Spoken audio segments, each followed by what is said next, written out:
What's up guys, it's James here, and in today's video, I'm gonna be talking to you about how to find really great deals on buying Airbnb short-term rental properties. Now, before I dive into this, I wanna remind you of a few things. Number one, make sure that if you do like this video, if you get value from it, make sure you hit that like button. Make sure you also subscribe to the channel to stay up to date with the 2 new videos we post every single week. And if you have thoughts, questions, comments, anything you wanna share with me, let me know in the comment section down below.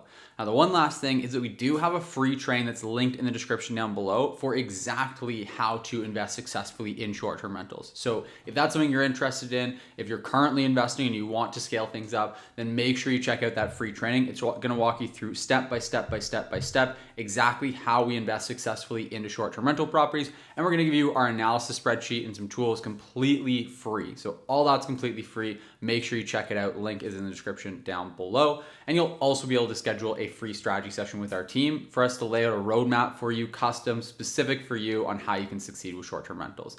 So make sure you check that out, link in the description down below. So let's start talking about how you can find really great deals on properties. Now, on one of the properties that we bought about a year ago, we were able to negotiate over $100,000 off of the asking price, and that was a year ago. You know, we're in 2022 right now. That was 2021 when real estate prices were absolutely skyrocketing. Interest rates were at the absolute lowest. And so properties were going left, right, and center for way over asking. And they were going, with huge bidding wars, all this other stuff. And we got this property for over $100,000 below list price on a good property. That property I've talked about in other videos here. And we brought in over $150,000 in bookings in its first year as a short-term rental property. And we also had, about $150,000 in appreciation on that property in the last year after doing just a bit of renovation work. So obviously this property is a great property. We got it for a great deal. How can you do the same? Now, there's a couple things that you'll want to be doing if you want to find really great deals on Airbnbs. Number one is going to be looking for properties that other people aren't looking for. So that means looking for properties that are not necessarily as attractive to other people that are buying in the market that you're buying in.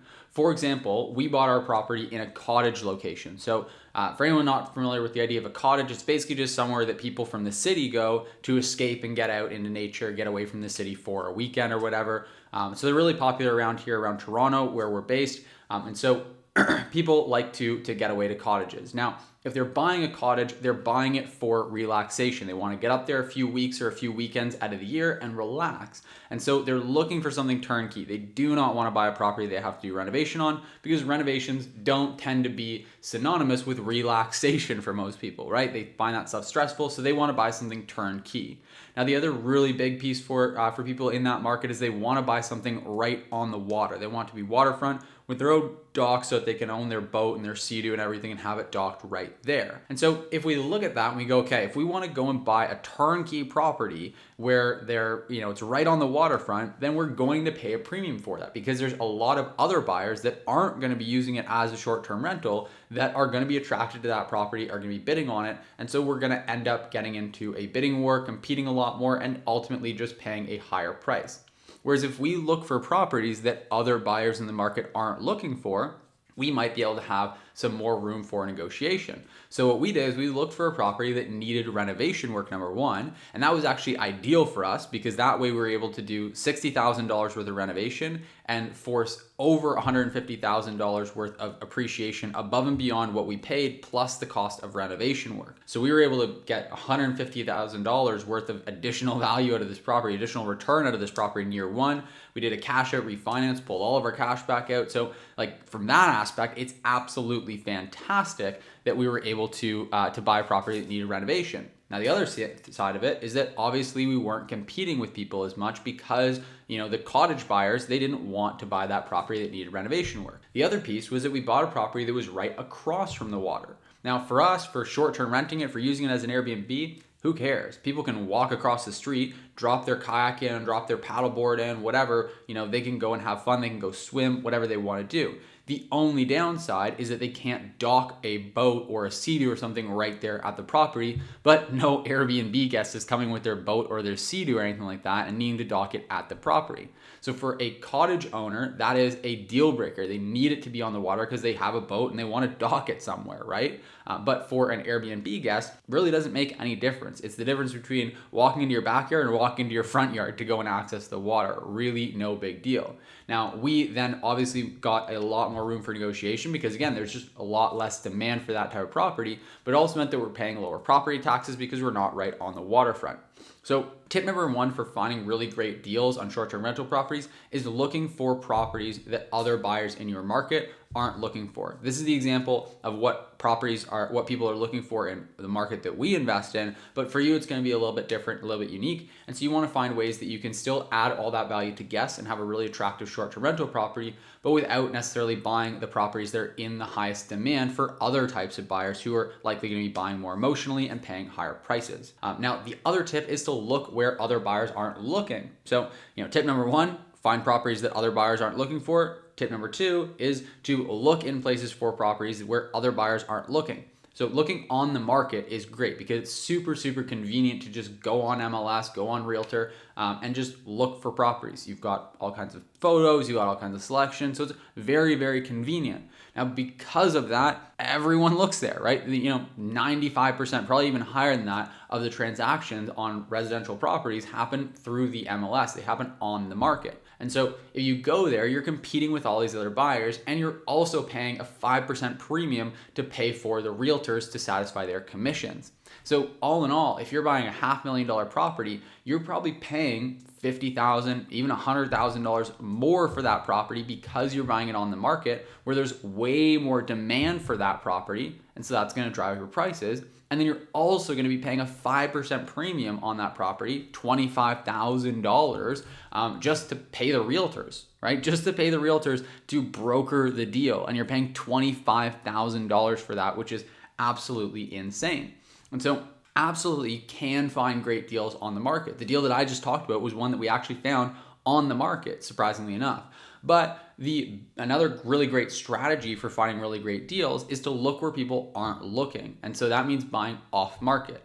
Now, what that basically means, there's a few different strategies and ways that you can find off-market deals, whether it's through wholesalers or finding your own off-market deals. There's all kinds of different strategies for that. Again, if you're interested in learning more about how to find off-market deals and even just how to negotiate deals so you can bring the price down, get the best deal, find the best properties, all that stuff, there's a link in the description, like I mentioned down below, that's going to walk you through step by step exactly how to do that. But basically what this means is that you're buying a property that isn't yet listed with a realtor on MLS or whatnot.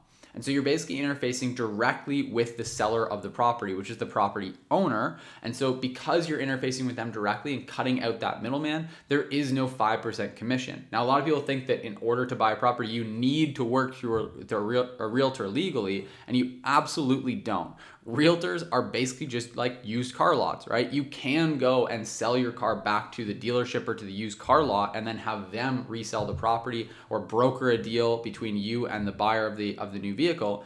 Or you can just put it at the end of your driveway, put up a for sale sign, and then sell it yourself, right? Yes, there's some paperwork that you need to do. You need to have a contract written up, but all this stuff is very template. You don't even need to hire a lawyer for the actual writing of the agreement of purchase and sale. You can do that all yourself. You just need to have a lawyer for the closing documents and whatnot, but you have to have that anyway. Even if you are working with a realtor, if you're familiar with that process, you still have to hire a realtor.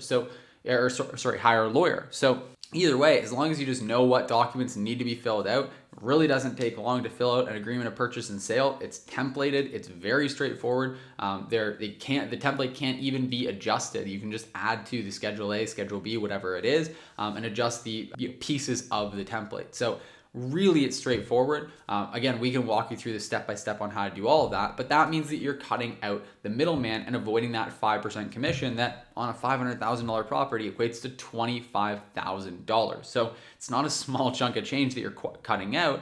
And ultimately, I think that a lot of people just don't really think about that because realtors have this, they like to tell everyone that you're not paying for us. We're a free service. We get compensated by the seller or whatnot. But at the end of the day, you're paying a higher price because the realtor is getting their commission. And so if you can cut that middleman out, then that's obviously very beneficial. Now, the other really cool piece about buying properties off market is that you are the demand. You are the only person that seller is likely going to be interfacing with, or one of very few people that seller is going to be interfacing with, as opposed to it getting all this distribution by being on the MLS, having a realtor that's pushing it out to people. And so that way there's going to be way, way less, if not no, competition from other buyers for this property.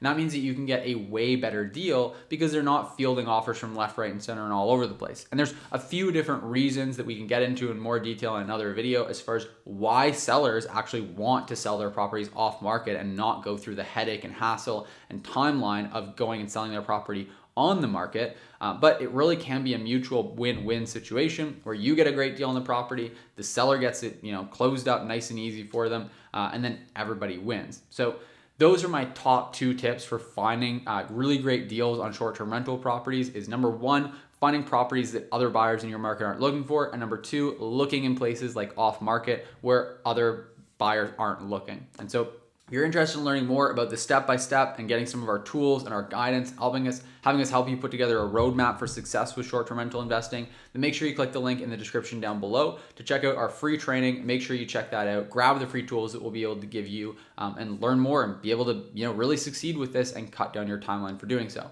Again, if you like this video, give it a thumbs up. Make sure you hit that like button. It helps me out tremendously with growing this channel, so I really appreciate it. Make sure you subscribe if you haven't already. I know from looking at my stats that a lot of you guys that are watching these videos are not yet subscribed. So make sure you hit that subscribe button so you can stay up to date with the tuna videos we post every single week on this channel. And last but not least, if you have any comments, thoughts, questions, anything you want to share with me, just let me know in the comment section down below. With all that said, have a great rest of your day, and I'll see you in the next video.